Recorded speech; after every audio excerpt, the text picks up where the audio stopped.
Hi எல்லாரும் எப்படி இருக்கீங்க? This is Sukanya. YouTube channel start பண்ணி இன்னையோட 11th டே கம்ப்ளீட் பண்ணியாச்சுங்க.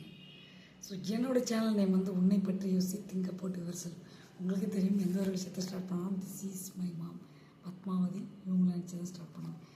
இன்றைக்கி நம்ம பார்க்க வேண்டிய விஷயங்கள் என்னென்னா, தினமும் day by day motivation speech கொடுக்குறீங்க. என்றைக்காவது ஒரு ரிலாக்ஸேஷன் அப்படின்னு வேணும் இல்லையா? ஸோ பக்கத்தில் ஏதாவது பீச் இருந்ததுன்னா கடற்கரை போயிட்டு வாங்க, உங்கள் ஃபேமிலியோடு போங்க. கண்டிப்பாக ஒரு பீஸ்ஃபுல்லான ஒரு லைஃப் உங்களுக்கு கிடைக்கும்.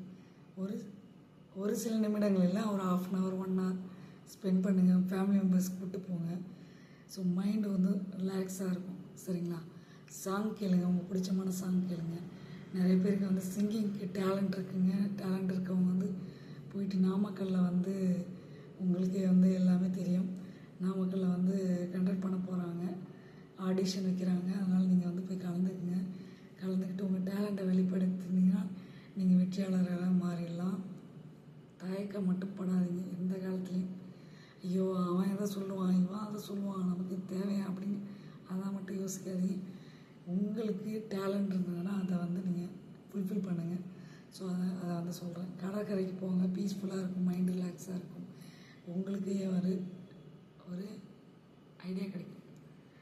என்ன ஐடியா? ரிலாக்ஸேஷன். மைண்டு பீஸ்ஃபுல்லாக இருக்கும். எவ்வளோ டென்ஷனாக இருந்தாலும். ஸோ இன்றைக்கி சரஸ்வதி பூஜை, ஆயுத பூஜை, நிறைய ஹெவி லோட் ஒர்க் பண்ணவங்க நிறைய பேர் இருந்திருப்பாங்க. அவங்களாம் ரிலாக்ஸ் பண்ண வேணாமா? ஸோ 2 days லீவ் தானே, அதனால் டைம் நாளைக்காவது போயிட்டு பார்த்துட்டு என்ஜாய் பண்ணுறாங்க. Bye bye, see you later. உங்கள் சுகன்யா.